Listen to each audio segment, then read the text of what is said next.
There's Still Tomorrow. As within review, this may contain spoilers. Happy Day of Friendship. I didn't realize until writing this review that this is a 2023 film, but it's just making its way to American theaters. I don't know if this is a re-release here in the US or if it's the first time it's being released in the US. It's a quirky Italian film that was overall good, but a few things didn't work for me. The movie was co-written and directed by Paola Cortellesi, who also played the lead role of Delia. The story takes place in post-war Rome in 1946. Many in the city are experiencing economic hardships, and the main story follows a family of 5. We have the mother Delia, who I mentioned earlier, her abusive and domineering husband Ivano, 2 young boys, and a teenage daughter named Marcella. You could say it's a family of 6 if you include Ivano's bedridden father, who is staying with the family.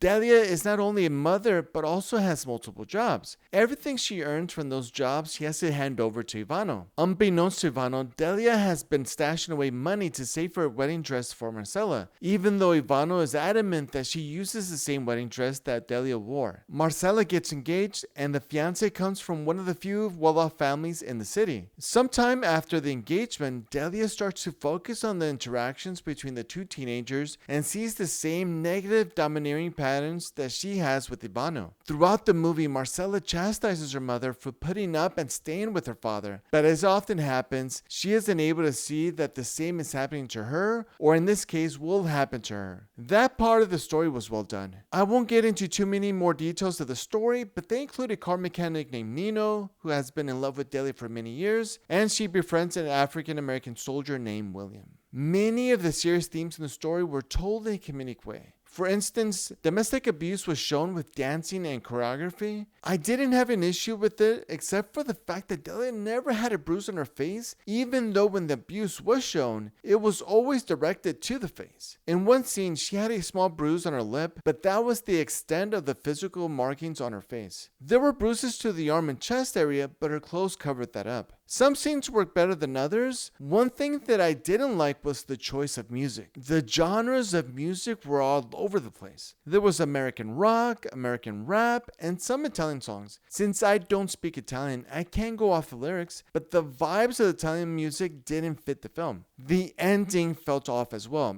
It was a little confusing. It felt disjointed. The following is spoiler territory, so you have been warned. I mentioned Nino, the car mechanic, earlier in the review. There was a scene where he confessed how he felt about Delia, but wasn't good at expressing his feelings. Either Delia mentioned he should write down how he felt, or he said he was going to do that. I don't remember. Later in the story, Delia receives a letter, and I was under the impression that the letter was from Nino, who is making a move to another town for better prospects and wants Delia to go with him. We never got to see or hear the contents of the letter or who the letter was from, but I assume it was from Nino. Apparently, this was a letter about voting. Since I don't know, that's why I'm confused about the ending. When Delia is making plans to leave, I thought it was to go to the train station and go to whichever town Nino relocated to. Instead, she goes and votes. Perhaps Delia will still go to Nino, but I'm uncertain. Maybe I missed the scene or didn't read the subtitles that explain Delia wanting to go and vote.